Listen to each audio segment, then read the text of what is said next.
મિત્રો, ભાગવત કથાઓમાં ઘણી એવી વાતો છે કે જેમાંથી આપણને ઘણું શીખવા મળે. આજે આપણે એવી જ એક કથા સાંભળશું. આશા છે કે એ તમને ગમશે. શુકદેવજી બોલ્યા, હે રાજા, પરમ પુરુષ નારાયણની નાભીમાંથી 4 મુખવાળા બ્રહ્માજી પ્રગટ થયા. બ્રહ્માજીના મનમાંથી મરીચી ઋષિ થયા, એના પુત્ર કશ્યપ થયા, એના પુત્ર સૂર્ય થયા. સૂર્યની સંજ્ઞાના મનુસ્વીમાંથી શ્રદ્ધાદેવ નામના મનુ થયા. મનુ તો આત્મજ્ઞાની હતા, એને શ્રદ્ધા નામની રાણી હતી. મનુને પુત્ર નહીં હોવાથી ગુરુ વશિષ્ઠ પાસે પુત્રની માંગણી કરી. એટલે બ્રાહ્મણોએ વષ્ટાકારનો ઉચ્ચાર કરી હોમ કર્યો અને કર્મમાં ફેરફાર કર્યા. એટલે સમય જતા રાણીને કુખે દીકરીનો જન્મ થયો. મનુ રાજા કહે, ગુરુજી, આપે આકૃતિમાં ફેરફાર કર્યો એટલે દીકરી જન્મી છે. ગુરુજીએ જણાવ્યું કે એમાં અમારો દોષ નથી, પણ રાજા, તમારો દોષ હોવા છતાં મારા તપોબળથી તને સારો પુત્ર મળશે. અને પછી વશિષ્ઠ મુનિએ ઈલા નામની કન્યાને પુત્ર બનાવવા માટે નારાયણ ભગવાનની સ્તુતિ કરી. તો ભગવાન પ્રસન્ન થયા. મંદગમતો વરદાન મેળવી અને ઈલામાંથી ઉત્તમ કુમાર રાજકુમાર પુરુષ બનાવ્યો. એનું નામ સુધૂમ્ર રાખવામાં આવ્યું. એકવાર સુધૂમ્ર કુમાર વનમાં શિકારે ગયા. એક મૃગને મારવા એની પાછળ જાતા ઉત્તર દિશાના મેરુ પર્વતના નીચાણવાળા ભાગમાં ગયો. ત્યાં તે વનમાં શિવ પાર્વતીના નિત્ય વિહાર સ્થળમાં ગયો. ત્યાં જતાની સાથે જ સિપાહીઓ સાથે સ્ત્રીના રૂપમાં આવી ગયો. ઘોડામાંથી ઘોડી થઈ ગઈ.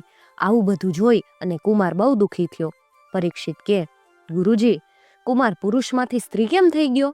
શુકદેવજી કે, હે રાજા, આ વનને શિવજીનો શ્રાપ છે કે આ વનમાં જે કોઈ આવશે એ સ્ત્રી થઈ જશે.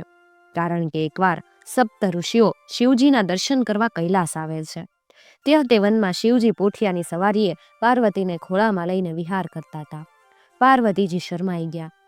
ઋષિઓ શિવજી લીલા કરે છે એવું જાણી અને પાછા વળી ગયા અને ઋષિઓ નરનારાયણના આશ્રમમાં ચાલ્યા ગયા.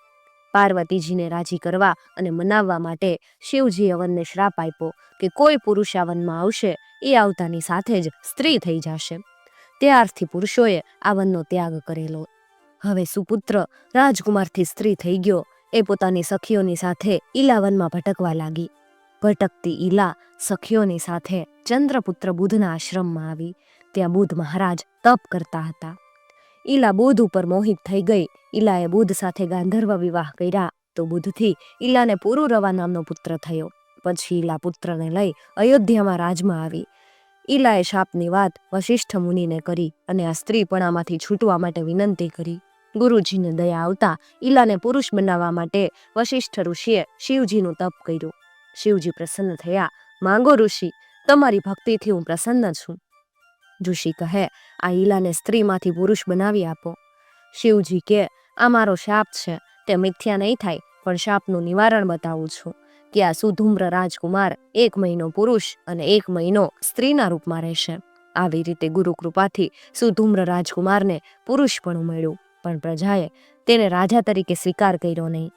સુધૂમ્ર કુમાર પ્રતિષ્ઠાનપુરના રાજા હતા. એ પોતાના પુત્રને રાજ સોંપી અને વનમાં તપ કરવા ગયા અને ત્યાં એને મોક્ષની પ્રાપ્તિ થઈ.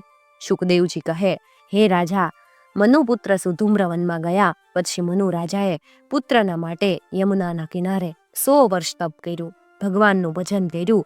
ભજનના ભાવથી મનુ રાજા જેવા સુમતિવાન ગુણવાન રાજાને ત્યાં 10 પુત્રો થયા. કવિ નામનો કુંવર બાળપણથી આત્મજ્ઞાની હતા, એટલે કવિ વિરક્ત રહ્યા હતા. ટૂંકમાં સમજવાનું કે મનુ રાજાએ પુત્રના રૂપમાં 10મો ભાગ કર્યો છે. આણે પણ નીતિથી કમાઈને 10મો ભાગ કાઢવાનો છે. એક ભાઈ 10મો ભાગ કાઢતો દાન આપતો. એક ડાયા માણસે કીધું કે તમને ધન્યવાદ છે કે તમે 10મો ભાગ કાઢો છો. પેલા ભાઈની આંખમાં આંસુ આવી ગયા. એ કે, હું શું 10મો ભાગ કાઢવાનો?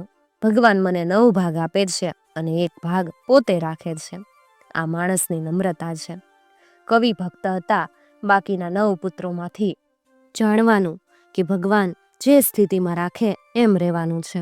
અયોધ્યા નગરી શણગારી તો પ્રજા સુખી થઈ અને મંથરા દુઃખી થઈ. આ દ્રષ્ટિનો દોષ છે. હવે મનુના વંશની કથા સાંભળો. મનુ રાજાના પુત્ર શર્યાતી હતા. તે બ્રહ્મનિષ્ઠા હતા અને વેદાંત તત્વને જાણનારા. એને સુકન્યા નામની દીકરી હતી. કન્યા સારી હોય તો સુકન્યા કહેવાય, પણ વર સારો હોય તો સુવર ના કહેવાય.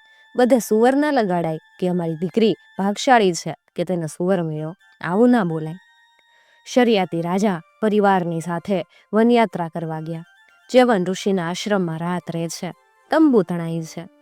ઋષિ આશ્રમમાં નથી. રાજાએ વિચાર્યું કે દર્શન કરી પછી જઈશ, એટલે રાત રહેવાનું નક્કી થયું. હાંજની વેળા હતી. સુકન્યા દાસીઓ સાથે ઋષિના બગીચામાં ફરવા ગઈ. ત્યાં એક માટીનો રાફડો જોયો અને એમાંથી પ્રકાશ બહાર આવે છે. એ જોઈ સુકન્યાને નવાઈ લાગી કે આ બે ચળકતા પદાર્થ શાના હશે. એટલે એ બાવળના કાંટા અંદર ભરાવ્યા એટલે લોહી નીકળવા લાગ્યું. કન્યા ગભરાણી. દાસીઓ સાથે તંબુમાં આવી. આ ચ્યવન ઋષિ હતા. શરીર રાફડો થઈ ગયો હતો, પણ ઊભા નથી થયા. ઋષિની આંખો ફૂટી ગયું. એના પાપથી રાજ પરિવારને ભોજન કરેલું હજમ ના થયું. પેટમાં પીડા થવા લાગી. ઘણી દવાઓ કરી પણ સારું ન થયું. પછી રાજાએ બધાને પૂછ્યું કે તમે વનમાં આવ્યા પછી કોઈને દુભાવ્યા નથી ને? બધાએ ના કહી. રાજાએ દીકરીને પૂછ્યું કે બેટા, તારાથી પાપ નથી થયું ને? ના પિતાજી, પણ હું ફરવા ગઈ હતી ત્યાં મેં બે ચળકતા પદાર્થ જોયા, એમાં મેં કાંટા ભરાવ્યા, એમાંથી લોહી નીકળ્યું, આટલું હું જાણું છું. રાજા બગીચામાં જઈ માટીના ઢગલાને અલગ કરી અને ઋષિને બહાર કાઢ્યા. રાજાએ ક્ષમા માગી. મારી દીકરીની ભૂલ છે, હું રાજા છું, આપને ન્યાય આપીશ. રાજાએ સુકન્યાના લગ્ન ચ્યવન ઋષિ સાથે કર્યા.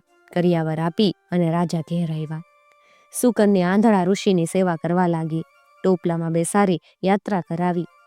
એકવાર પતિવ્રતાના ધર્મને પાળનારી સુકન્યા ઉપર અશ્વિની કુમારો પ્રસન્ન થયા. દેવી માંગો, તમારી ભાવ ભક્તિથી અત્રે પ્રસન્ન છીએ. સુકન્યા કે મારા પતિ આંધળા છે, એની આંખો સારી કરી આપો. દેવતાઓના વૈદ્ય એવા અશ્વિની કુમારોએ ઋષિને સાથે લઈ જઈ ઔષધિના રસના ધરામાં સ્નાન કર્યું તો ત્રણેય જણા 16 વર્ષના થઈ ગયા. ઋષિની આંખો સારી થઈ ગઈ અને યુવાન બની ગયા. સુકન્યાના તપોબળથી 16 વર્ષની કન્યા બની ગઈ. આશીર્વાદ આપી અને કુમારો સ્વર્ગમાં ગયા. ત્યારબાદ સુકન્યા ઋષિ સાથે પિતાના ઘરે મળવા આવ્યા. રાજા ઓળખી શક્યા નહીં.